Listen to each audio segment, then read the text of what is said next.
Great. So, hi Guillaume. Great to have you here in Delhi. Why don't we start off with you giving yourself just a quick introduction to our audience? Thank you very much, Harry. Yes, I'm Guillaume Perret. I'm the founder and director of Perret Associates. It's a consultancy specialized in the coal and freight market that I set up in 2006. And before that, I have a trading background, trading coal with a large European utility, in particular in the setup of the coal business as it is today, between 2000 and 2005. And trading grains with another large international trading company back in the 90s. Thanks. 2016 was a big year for coal, seeing one of the largest price rallies for many years. Are you optimistic that 2017 will be another strong year? Yeah, I mean, 2016 obviously was a very interesting year. There were quite a few reasons to explain the rally that we saw, in particular for spot prices. We think that 2017 is going to be another very interesting year, maybe not for exactly the same reasons. We see actually a different pattern potentially or different market evolution, let's say, between the spot prices, which started at very high level at the beginning of the year and went down since then, but where we could see a support emerging. And the forward contract, as you might be aware, there is a big financial market for coal now, with volumes we estimate at more than 5 billion tonnes, 5.3 billion tonnes of financial coal traded in 2016. And without going too much into the detail, but the forward curves traded based on the spot indices are in a very particular shape at the moment, meaning that they are trading way below the spot prices, and we think this is an anomaly, and we think this is also a discrepancy in the market. So we expect actually quite a lot of volatility and potential upside, in particular for these deferred contract, financial contract. So we think the spot, the physical, is still finding its equilibrium after the strong rally of 2016, and might evolve in a narrow range, let's say, this year. But we think the big price movement could come from the back end of the curve, with a lot of financial trading and speculation and hedging going on. How has the coal industry responded to the low price environment we've seen over the past few years? Is it emerging in a stronger place? Yes, we think so. It took a long time for the market to adjust, and we think that the mining companies in particular, were in denial of the oversupply and the bearish market since all the way through over the last 5 years, between 2011 and 2015. And it's really at the end of 2015 that we started to see some reaction from mining companies cutting production, or even countries cutting production, such as China, for instance.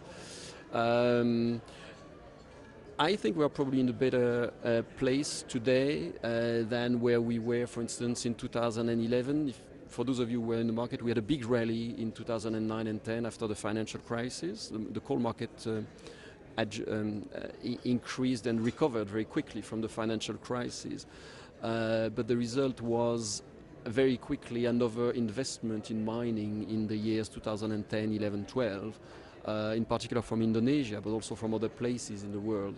And this is what really precipitated the coal market in oversupply.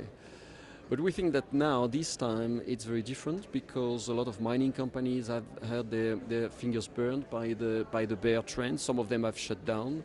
Some of them have really decreased and adjusted their production capacity. So we think that the mining and this is the feedback we have by talking to them as well, we think that they are going to be very careful before investing, in particular in greenfield projects, because they still have in memories what happened just recently. Yes, the market is better now and has been better over the last, let's say, 9 months, but we are not sure for how long it could stay or last. So I think the mining companies worldwide are going to be very careful before reinvesting heavily in new supply, in additional supply. What are the key market trends that we should be looking out for this year? Well, we think there are a few things to watch this year. The first one will probably be the response of the Chinese authority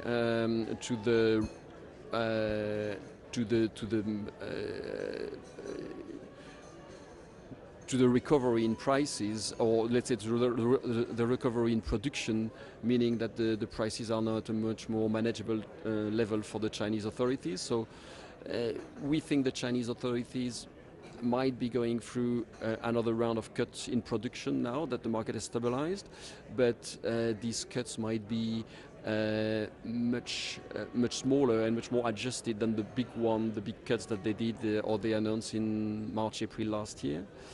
So the activities of the Chinese authorities will be something to watch. We are also watching very closely the weather developments worldwide. Part of the explanation for the rally in 2016 was the changes in weather. In particular, we saw hydro generation falling in many countries.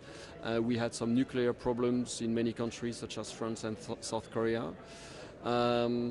We had a relatively strong winter in Europe in 2016-17, but with low wind and so low wind generation, in particular in Germany, which has the largest capacity in renewables in Europe, but also low precipitations. So we are now approaching the spring and summer with, we estimate, relatively low stocks, coal stocks level in Germany and Europe, but also low water levels, reservoirs in Europe in particular, meaning that if the demand remains relatively supportive for whatever the reason, then we could see relatively quickly a pickup in buying just to replenish the coal stocks before the next winter. And this will happen, or this should happen, anytime between now and August. Given the shape of the forward curve, some buyers might be inclined to wait more, to hope to buy at a cheaper price later on. But we are not sure it's going to be possible, because in the meantime we could have other bullish elements picking up, and this comes back to what I said at the beginning. So we think we could have actually quite a dynamic development on the forward curve, just because of the shape of the forward curve today, the volatility in the market, and the potential unknown, which we think are more on the bullish than the bearish side, that we anticipate for the next 6 months, let's say. What kind of price range do you think we'll be seeing at the end of 2017? Well, that's a tricky question. To give you an exact number, I will kindly ask potential readers or people looking at the video at, this is the kind of thing we publish in our reports and in our analysis.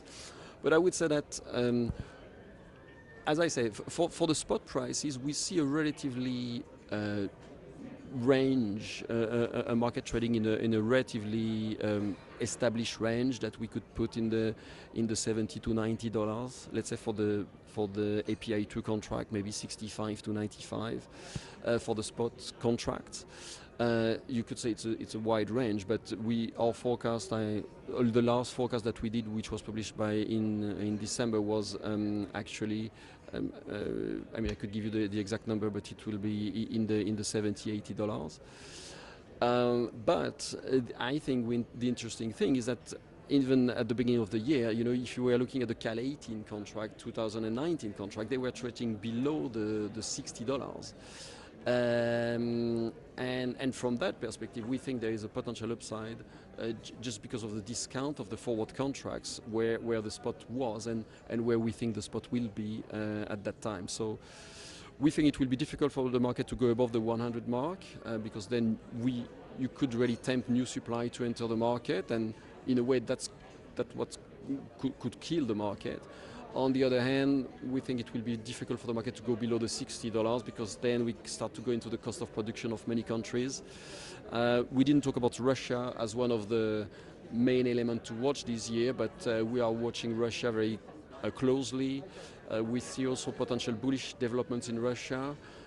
because of the strengthening of the oil prices, a strengthening of the Russian ruble against the US dollar, because potentially less sanctions, economic sanctions against Russia with the new governments in the US and in other countries and maybe in Europe. So we see a natural increase in the flow of Russian coal, which could also help to support, in particular, the European market. And just quickly to finish off, you've attended many Coaltrans events in the past. How are you finding Delhi? Well, we are always keen to come to the Indian Coaltrans conference, whether in Delhi or in Mumbai or in Goa. We always come with a very positive atmosphere, or find a very positive atmosphere at the conference.